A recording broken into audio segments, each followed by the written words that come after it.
വിധത്തിൽ മാത്രമേ വേലി പൊളിക്കപ്പെടുകയുള്ളൂ. ദൈവിക വേലി, ദൈവിക സംരക്ഷണം പൊളിക്കപ്പെടണമെങ്കിൽ ഒന്നുകിൽ നമ്മൾ കൃപയിൽ നിന്ന് വീഴണം, ഇല്ലെങ്കിൽ ദൈവം അനുവദിക്കണം. അല്ലെങ്കിൽ പോരാ. അതായത് ഈ വേദപുസ്തകത്തിൽ സിംശോനെ ബന്ധിച്ചതായി 5 തവണയുണ്ട്. 5 തവണ അവനെ ബന്ധിച്ചു. ഒരു തവണത്തെ ബന്ധനം അടുത്ത തവണ, അവിടുത്തെ 5 ഒരിടത്തല്ല പലയിടത്തായിട്ട് 5 തവണ യഹോവയുടെ ആത്മാവ് അവന്റെ മേൽ വന്നെന്നുണ്ട്. ഒരിടത്ത് യഹോവയുടെ ആത്മാവ് വന്നു, യഹോവയുടെ ആത്മാവ് ശക്തിയോട് വന്നു. ഒരു തവണത്തെ ബന്ധനമല്ല അടുത്ത തവണ. ഓരോ തവണ ബന്ധനം കൂടിക്കൊണ്ടിരുന്നു, ഓരോ തവണ ദൈവശക്തിയുടെ അളവ് കൂടിക്കൊണ്ടിരുന്നു.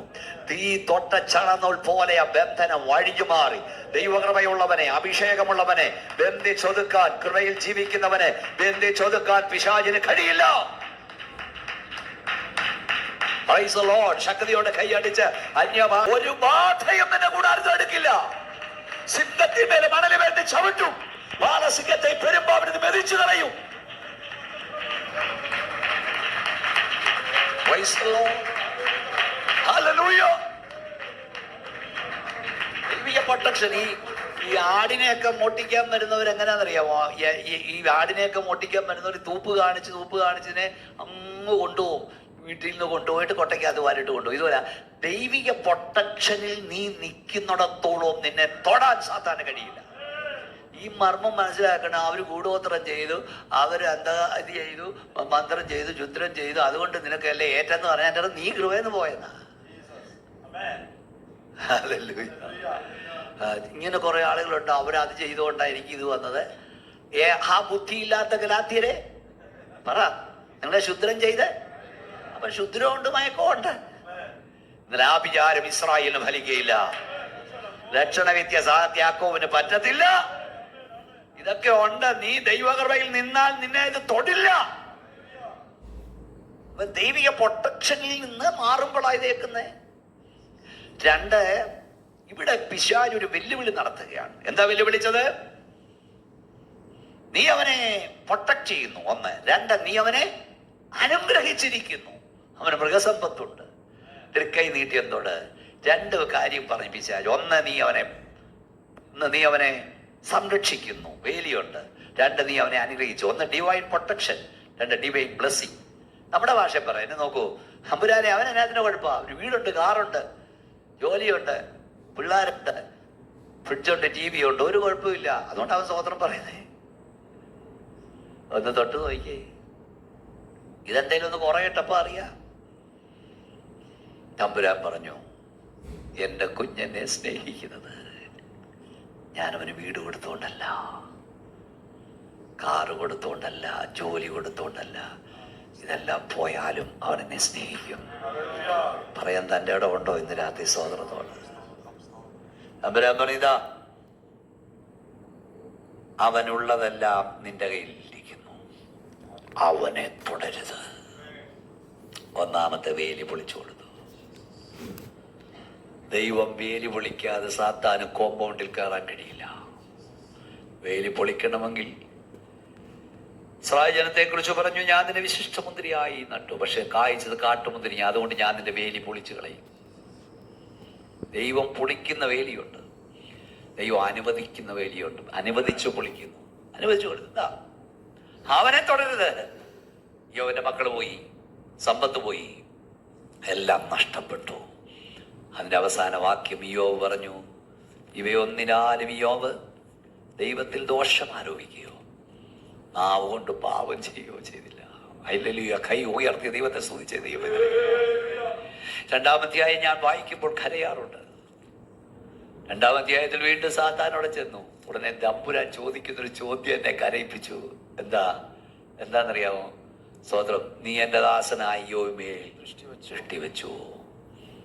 സ്തോത്രം, നീ വെറുതെ വായിക്കേ, നീ വെറുതെ എന്റെ യോവന്മേൽ ദൃഷ്ടി വെച്ചുവോ? അവനെ പോലെ നിഷ്കളങ്കനും നേരുള്ളവനും ദൈവഭക്തനും ദോഷം വിട്ടകലുന്നവനും ഭൂമിയിൽ ആരുമില്ലല്ലോ. അവൻ തന്റെ ഭക്തി മുറുകെ പിടിച്ചുകൊണ്ടിരിക്കുന്നു, നശിപ്പിക്കേണ്ടതിന്. വെറുതെ സ്തോത്രം, എന്റെ കുഞ്ഞിനെ നീ വെറുതെ നശിപ്പിച്ചു. ഇപ്പോഴും ഭക്തനാ. അവനെന്നെ സ്നേഹിച്ച ഞാൻ വീടും കാറും കൊടുത്തോണ്ടൊന്നുമല്ല. അത് പോയാലും എന്റെ കുഞ്ഞെന്നെ സ്നേഹിക്കും, എനിക്കറിയാം. നമ്മുടെ ജീവിതത്തിൽ എങ്ങനാ? സ്തോത്രം.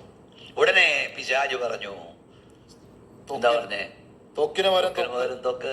മനുഷ്യൻ തനിക്കുള്ളതൊക്കെയും തന്റെ ജീവനുള്ളതൊക്കെയും ജീവന് പകരം കൊടുക്കും.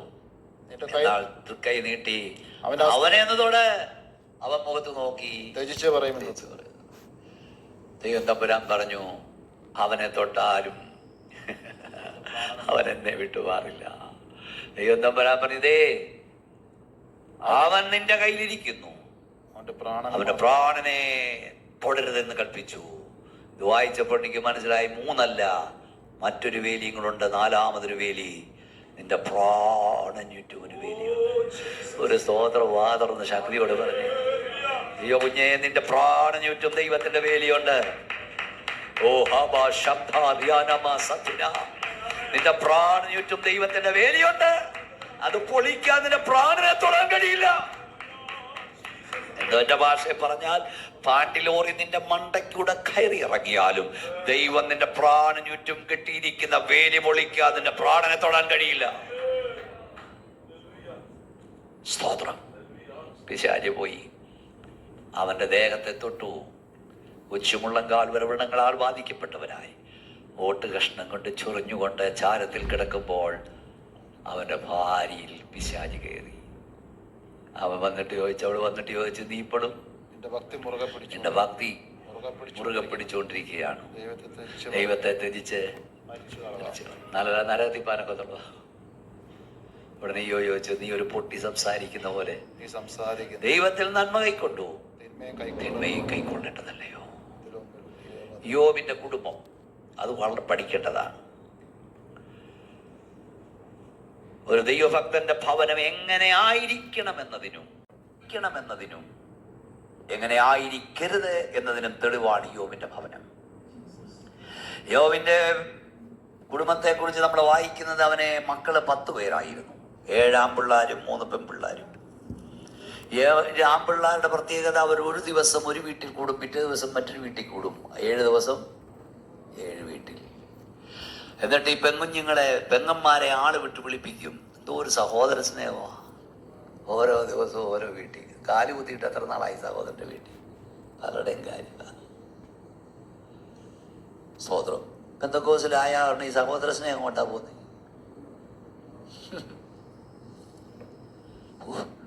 ഇങ്ങോട്ട് കേൾക്കേ, നമ്മൾ ഇതൊക്കെ പഠിക്കണം. നമ്മുടെ തലമുറയെ പരസ്പരം സ്നേഹിക്കാൻ പഠിപ്പിക്കണം.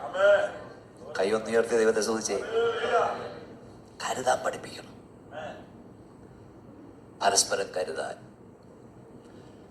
2 സഹോദരന്മാർ, അവരുടെ അപ്പൻ മരിച്ചുപോയി. കൃഷിക്കാരനായിരുന്നു, കേട്ടിട്ടുള്ളതായിരിക്കും. അപ്പനുള്ള വസ്തു 2 പേർക്കും വീതം വെച്ച് കൊടുത്തു. കൃഷി ചെയ്യാൻ പറഞ്ഞു, ജീവിക്കാൻ പറഞ്ഞു. ഒരു സഹോദര സ്നേഹമുള്ളവരാണ്. അങ്ങനെ കൃഷി ചെയ്തു. കൃഷിഫലം കളപ്പുരയിൽ വെച്ചു. പക്ഷെ ആ രാത്രി ചേട്ടന് ഉറങ്ങാൻ കഴിയുന്നില്ല. ചേട്ടൻ അവിടെ കിടന്ന് ചിന്തിക്കുക, എൻ്റെ അനുജൻ.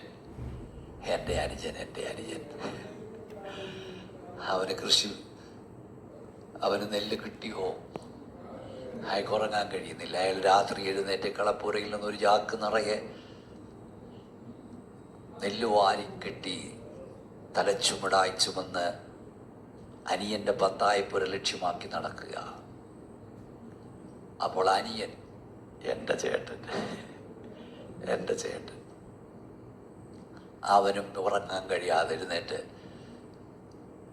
ഒരു ചാക്ക് നിറയെ ധാന്യം വാരി കുത്തിക്കെട്ടി ചേട്ടൻ്റെ പത്തായത്തിൽ കൊണ്ടിടും. അനിയൻ ഇങ്ങോട്ട് കൊണ്ടിടും, ചേട്ടൻ അങ്ങോട്ട് കൊണ്ടിടും. ഓരോ ദിവസം തമ്മി അറിയാതെ അങ്ങോട്ടും ഇങ്ങോട്ടും ചാക്ക് കൊണ്ടിട്ടുകൊണ്ടിരിക്കുക. ദിവസവും ഒരു ചാക്ക് അങ്ങോട്ട് പോകുന്നുണ്ട്, പക്ഷെ പത്തായത്തിൽ കുറയുന്നില്ല. കൊടുക്കുന്നവന് കുറയില്ല കുഞ്ഞേ, കൊടുക്കുന്നവന് കുറയില്ല. ഒരു ദിവസം എന്തോ ടൈമിങ് തെറ്റി. ചേട്ടൻ ചാക്ക് വാരി നിറച്ച് പൊങ്ങി നിൽക്കുമ്പോൾ കാൽപ്പൊരുമാറ്റം നോക്കി. കളനാന്ന് വിചാരിച്ച് കയറി പിടിച്ചപ്പോൾ അനുജൻ നിൽക്കുക. കെട്ടിപ്പിടിച്ച് കരഞ്ഞു. ഇതാ സ്നേഹം. നിന്റെ വായിൽ നിന്ന് ആരാധിക്കുന്നവന്റെ വീട്ടിൽ തീ പുകയുന്നുണ്ടോ എന്ന് അന്വേഷിക്കണം.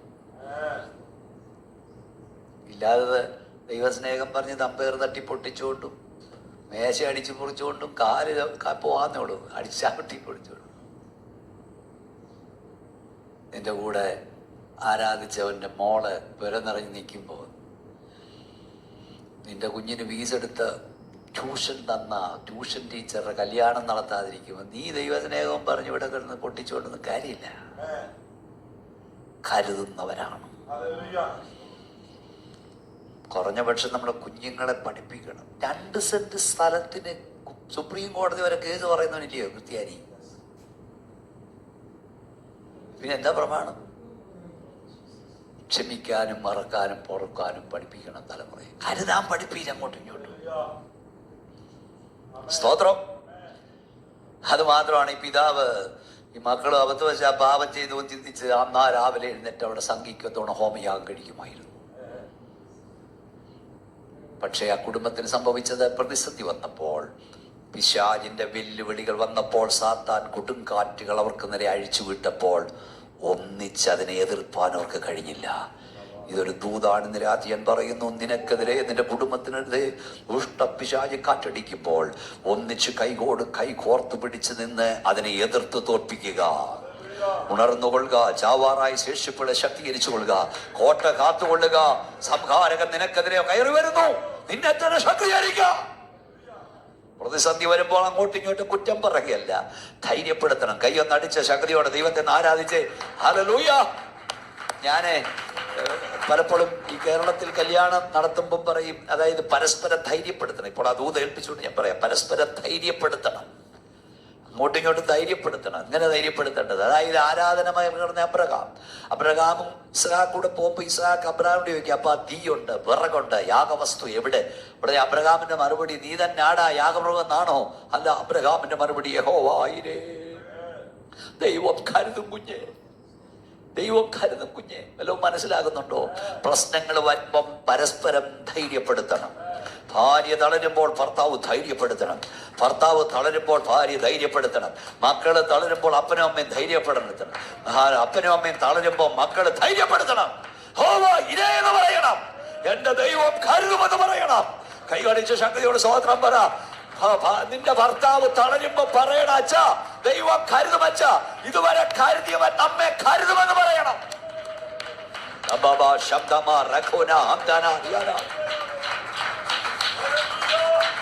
ഭാര്യ തളരുമ്പോൾ ഭർത്താവ് ധൈര്യപ്പെടുത്തണം, നീ കൊച്ചെ ഇതുവരെ കൊണ്ടുവന്ന ദൈവം നമ്മെ കരുതും, കൈവിടില്ലെന്ന് പറയണം. മക്കളെ, നിങ്ങളുടെ അമ്മയപ്പന്മാര് തളരുമ്പം നിങ്ങൾ ധൈര്യപ്പെടുത്തണം. പലയിടത്തും പ്രശ്നം വിഘടിക്കുകയാണ്. വിഷം വാങ്ങിച്ചോണ്ട് വാന്നല്ല പറയേണ്ടത്, ഒന്നിച്ച് കിടത്തി ചാടാവെന്നല്ല പറയേണ്ടത്. ഇതുവരെ കരുതിയവൻ ഇനിയും കരുതും. ആ യോബിന്റെ കുടുംബത്തിന്റെ വീഴ്ച, പ്രതിസന്ധിയിൽ ഒന്നിച്ച് നിൽപ്പാൻ കഴിഞ്ഞില്ല. നമ്മുടെ വിഷയം വിട്ടുപോകരുത്. ഭക്തി അകത്തുള്ളവന് ദൈവത്തെ വിട്ടുമാറാൻ കഴിയില്ല. യോബ് പറഞ്ഞു, ഞാൻ എൻ്റെ മുമ്പിൽ എൻ്റെ ഭക്തി തെളിയിക്കും. ഒരു മർമ്മോട് പറഞ്ഞ് അവസാനിപ്പിക്കുക. ഈ യോബിന്റെ ഭാര്യ എല്ലാവരും കുറ്റപ്പെടുത്തും. സ്തോത്രം. ഞാനൊരു മണക്കാലയിൽ ദൈവവചനം പ്രസംഗിച്ചിരിക്കുമ്പോൾ അനുഗ്രഹനായൊരു ദൈവദാസനുണ്ട്, ജേക്കബ് സാർ. ഞങ്ങളൊന്നിച്ച് ഭക്ഷണം കഴിക്കുമ്പോൾ അദ്ദേഹം പറഞ്ഞു, ആദ്യം എൻ്റെ കണ്ണ് നനയിച്ച് അദ്ദേഹം പറഞ്ഞു, സാറേ ഇങ്ങനെ വിളിച്ചിട്ടാ, യോബിന്റെ ഭാര്യയെ എല്ലാവരും കുറ്റപ്പെടുത്തും. പക്ഷെ 10 മക്കളുടെ ബോഡി ഈ സ്ത്രീയുടെ മുമ്പിൽ വന്നു, ഇല്ലേ? അവരെന്തേലും മിണ്ടിയോ? ഇല്ല. 10 കുഞ്ഞുങ്ങളുടെ ഡെഡ് ബോഡി അവർ കണ്ടിട്ട് അവർ പറഞ്ഞില്ല ദൈവത്തെ ത്യജിക്കാൻ. എന്നാൽ അവളുടെ ഭർത്താവിൻ്റെ ഈ അവസ്ഥ കണ്ടപ്പോൾ അവിടെ ഹൃദയം പൊടിഞ്ഞുപോയി. തൊടേണ്ടടുത്ത് തൊട്ടപ്പോൾ അവൾക്ക് സഹിക്കാൻ കഴിഞ്ഞില്ല. അവൾ പറഞ്ഞപ്പോൾ ഇയാൾ ദൈവത്തെ പിടിച്ചിരിക്കുകയാണ്. സ്തോത്രം. Hallelujah, hallelujah. യോബ് പറഞ്ഞു, എൻ്റെ തൊക്കിങ്ങനെ ചെയ്യിച്ച ശേഷം ഞാൻ ദേഹസഹിതനായ എൻ്റെ ദൈവത്തെ കാണും. കൈയൊന്ന് ഉയർത്തി ദൈവത്തെ സ്തുതിച്ച ദൈവം. അതിനൊരു മർമ്മം പറയാൻ, ഞാൻ ഭാര്യയെ പോയി എല്ലാവരും കുറ്റപ്പെടുത്തി, ആശ്വസിപ്പിക്കാൻ വന്നവൻ പോലും കുറ്റപ്പെടുത്തി. 8-ാം അധ്യായത്തിലെ 21-ാം വാക്യത്തിൽ യോബ് ഇങ്ങനെ മുഖം കുനിച്ചിരിക്കുകയാണ്, താടിക്കുകയും കൊടുത്ത്. ദൈവം തമ്പുരാൻ വന്നിട്ട് പറഞ്ഞു, ഞാൻ ഇനിയും നിന്റെ വായിൽ ചിരിയും, നിന്റെ അധരങ്ങളിൽ ഇനിയും നിന്റെ വായിൽ ഉല്ലാസഘോഷം നിറയ്ക്കും. ഈ അഭിഷക്തൻ തന്നെ കരഞ്ഞ് മുഖം കുനിച്ച് താടി കൈ കൊടുത്തിരിക്കും. പിശാചോന്റെ സേനയെല്ലാം നിന്നുകൊണ്ട് പറഞ്ഞു, നീ ഇനി തല ഉയർത്തില്ല, നീ ഇനി ചിരിക്കില്ല, നീ ഇനി സന്തോഷിക്കില്ല. തമ്പുരാൻ പറഞ്ഞു, ഇനിയും ഞാൻ നിന്റെ വായിൽ ചിരി തരും, ഇനിയും നിന്റെ വായിൽ ഞാൻ ഉല്ലാസഘോഷം തരും. രാത്രി ഇവിടെ ഇരിക്കുന്ന ദൈവമക്കളോട് യേശുവിന്റെ അധികാരമുള്ള നാമത്തിൽ ഞാൻ പറയുന്നു, നീ ഇനി ചിരിക്കില്ലെന്ന്, നീ ഇനി സന്തോഷിക്കില്ലെന്ന്, നിന്റെ തല ഇനി ഉയരില്ലെന്ന് പിശാച് പറയുന്നെങ്കിൽ യേശുവിന്റെ അധികാരമുള്ള നാമത്തിൽ ഇന്ന് രാത്രി ഞാൻ പറയുന്നു, ഇനിയും ദൈവം നിന്റെ വായിൽ ചിരി തരും, ഇനിയും അവൻ നിന്റെ വായിൽ ആർപ്പ് തരും. വായ തുറന്ന ദൈവത്തെ സൂചിച്ചുകൊണ്ട് പറയാം, ഇനിയും ഇനിയും ഇനിയും ഇനിയും അവൻ നിന്റെ വായിൽ ചിരി തരും, ഇനി അവൻ നിന്റെ വായിൽ ഉല്ലാസഘോഷം തരും. ഒരു പദം കൂടെ പറഞ്ഞു നിർത്താം. അയ്യോ, ദൈവത്തോട് പറഞ്ഞത് ഇങ്ങനെയാണ്, എന്താ, ഞാൻ എൻ്റെ തോക്കിങ്ങനെ ചെയ്ത ശേഷം ദേഹസഹിതനായ എൻ്റെ ദൈവത്തെ കാണും എന്ന് പറഞ്ഞതിൻ്റെ അർത്ഥം, കർത്താവേ മതി, എനിക്ക് അങ്ങ് വരണം, എനിക്ക് എൻ്റെ അപ്പച്ചനെ കണ്ടാൽ മതി, എനിക്ക് അങ്ങ് എത്തിയാൽ മതി. തമ്പുരാൻ വന്നിട്ട് പറഞ്ഞു, മോനെ നിന്റെ ആഗ്രഹം എനിക്ക് മനസ്സിലായി, എൻ്റെ അരികിൽ വരണമെന്ന. പക്ഷെ ഒരു കാര്യമുണ്ട്, ഞാൻ നിന്നെ എൻ്റെ അരികിൽ കൊണ്ടുവരും മുമ്പ് നിന്റെ ഭക്തിയെ ചോദ്യം ചെയ്തവന്റെ മുമ്പിൽ നീ ഒരു ഭക്തനാണെന്ന് തെളിയിച്ചിട്ടേ ഞാൻ നിന്നെ കൊണ്ടുപോകുകയുള്ളൂ. എത്രയൊക്കെ ശക്തിയോടെ സ്വതന്ത്രം പറഞ്ഞു. നിന്നെ അപമാനിച്ചവന്റെ നടുവിൽ, നിന്നെ ആക്ഷേപിച്ചവന്റെ നടുവിൽ, നിന്നെ വേദനിപ്പിച്ചവന്റെ നടുവിൽ, നിന്നെ കരയിപ്പിച്ചവന്റെ നടുവിൽ നിന്റെ ഭക്തിയെ തെളിയിച്ചേ ദൈവം കൊണ്ടുപോകുകയുള്ളൂ. യോബിന്റെ പുസ്തകം ആരംഭിക്കുന്നത് ഒരു കാറ്റോടുകൂടെയാണ്. കാറ്റാണ് അവൻ്റെ മക്കളുടെ ജീവനെ കൊണ്ടുപോയത്. കാറ്റടിച്ച് വീട് വീണു, കാറ്റ് അവൻ്റെ നന്മ കൊണ്ടുപോയി. യോബിന് കാറ്റിനെ ഭയമായി. കാറ്റടിക്കുമ്പോൾ അപ്പം അവൻ്റെ കയ്യിലുള്ള അവൻ്റെ ഒറ്റ കഷ്ണത്തെ മുറുകെ പിടിക്കുമായിരുന്നു. പക്ഷെ ഈ പുസ്തകത്തിൽ, യോബിന്റെ പുസ്തകം ആരംഭിക്കുന്ന ഒരു കാറ്റോടുകൂടെയാണെങ്കിൽ അവസാനിച്ചപ്പോൾ ഒരു കാറ്റടിച്ചു. യോബിന്റെ പുസ്തകത്തിലെ ആദ്യത്തെ കാറ്റ് അവന്റെ നന്മകൾ കൊണ്ടുപോയെങ്കിൽ അവസാനം കാറ്റടിക്കുമ്പോൾ ആ കാറ്റിലെ യഹോവയുണ്ടായിരുന്നു. കാറ്റ് കൊണ്ടുപോയത് കാറ്റ് തിരികെ കൊണ്ടുവന്നു. രാത്രി യേശുവിന്റെ നാമത്തിൽ ദൈവത്തെ സ്തുതിച്ചേ. ദുഷ്ടപിശാചടിച്ച കാറ്റിൽ നിന്റെ നന്മകൾ പോയെങ്കിൽ യഹോവയെ അടുപ്പിക്കുന്ന കാറ്റിൽ നിന്റെ നന്മകൾ മടങ്ങി വരും. സന്തോഷത്തോടെ എല്ലാവർക്കും കൈകളടിച്ച് ശക്തിയോട് ദൈവത്തിന് സ്തോത്രം ചെയ്യും.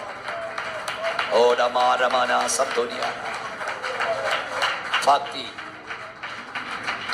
മുറുകെ പിടിക്കുക,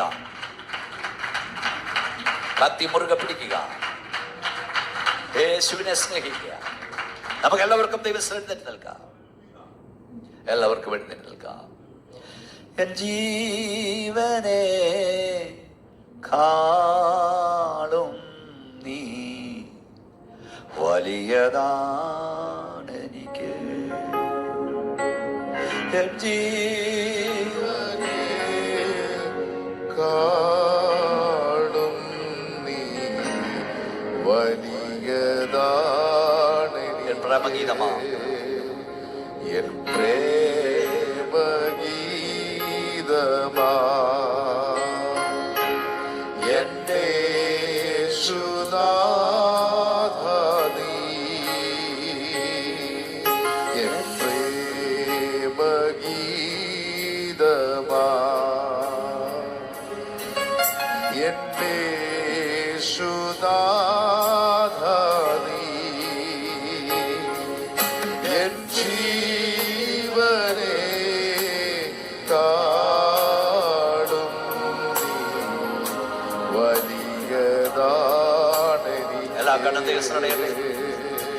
എനിക്ക് എല്ലാറ്റിലും വലുത് യേശുവാണ്. എല്ലാറ്റിലും ഒരു യേശുവിനെ ഭയപ്പെടുവാൻ, ദൈവത്തെ ഭയപ്പെടുവാൻ, ദൈവത്തെ ബഹുമാനിക്കുവാൻ, ദൈവത്തെ അനുസരിപ്പാൻ, ദൈവത്തെ സ്നേഹിപ്പാൻ. എന്റെ പ്രാണനേക്കാൾ എന്റെ കർത്താവ് എനിക്ക് വലിയവനാണ്. കർത്താവേ, ഞാൻ ആശ കിട്ടിയാലും കിട്ടിയില്ലെങ്കിലും, ഞാൻ പ്രതീക്ഷിക്കുന്ന കിട്ടിയാലും കിട്ടിയില്ല, നീ എൻ്റെ ദൈവമാണ്. എൻ്റെ ലക്ഷ്യം നിത്യതയാണ്. അവിടെ തുമരയൊങ്ങെ പിൻഗമിപ്പാൻ കൃപ തരണമേ എന്ന് ദിവസം സമർപ്പിക്കുന്നവർ കൈസ്വർഗത്തിലേക്ക് ഉയർത്തിപ്പിടിച്ചാണ്. എനിക്ക് എല്ലാറ്റിലും വലുതെൻ്റെ യേശുവാ. കൈസ്വർഗത്തിലേക്ക് ഉയർത്തിപ്പിടിച്ചാണ്. ഞാൻ നിങ്ങൾക്ക് വേണ്ടി പ്രാർത്ഥിക്കാൻ പോകുകയാണ്. ഞങ്ങളുടെ വാഴ്ത്തപ്പെട്ട കർത്താവേ, സ്വർഗ്ഗപിതാവേ, നിന്റെ ജനത്തെ യേശുവിൻ്റെ നാമത്തിൽ ഞാൻ അനുഗ്രഹിക്കുന്നു. എന്തു വന്നാലും യേശുവിനെ പിൻപറ്റാൻ ഞങ്ങൾ ഒരുക്കണമേ. യഥാർത്ഥ ഭക്തരായി നിൽപ്പാൻ ഞങ്ങൾ ഒരുക്കണമേ. ഇവിടെ ആരും ഞങ്ങളെക്കുറിച്ച് ഭക്തരാണെന്ന് പറഞ്ഞില്ലെങ്കിലും ഞങ്ങൾ ലോകത്തിൽ ജീവിക്കുമ്പോഴോ ഞങ്ങളുടെ കണ്ണടഞ്ഞ ശേഷമോ ഞങ്ങളെ ഓർക്കുമ്പോൾ ഞങ്ങളുടെ തലമുറയുടെ കണ്ണ് നിറയുന്നു. എൻ്റെ പപ്പ ഒരു ഭക്തനായിരുന്നു, എൻ്റെ മമ്മി ഒരു ഭക്തയായിരുന്നു. ഞങ്ങളുടെ തലമുറ സാക്ഷിക്കണം. ഞങ്ങളുടെ തലമുറയ്ക്ക് മാതൃകയുള്ള ജീവിതം നയിപ്പാൻ ഞങ്ങൾ ഒരുക്കണം. ഈ ദിനത്തെ ഞാൻ യേശുവിൻ്റെ നാമത്തിൽ അനുഗ്രഹിക്കുന്നു. നിന്റെ ശക്തി അവിടെ മേൽ വ്യാപരിക്കട്ടെ കർത്താവേ. നിന്റെ കരവരെ തൊടുന്നോർത്ത് സ്തോത്രം കർത്താവേ. ഇന്ന് രാത്രിയെ കൊന്നിച്ചായി സ്തോത്രം. അവരുടെ വ്യക്തിപരമായ വിഷയത്തിന്മേൽ അത്ഭുതം ചെയ്യണം. അവർ രഹസ്യമായി കരയുന്നതിന് പരസ്യമായ ദൈവോത്തരങ്ങളെ നൽകണമേ. നിന്റെ കരവരെ തൊട്ടതിനായി സ്തോത്രം. യേശുവിൻ നാമത്തിൽ തന്നെ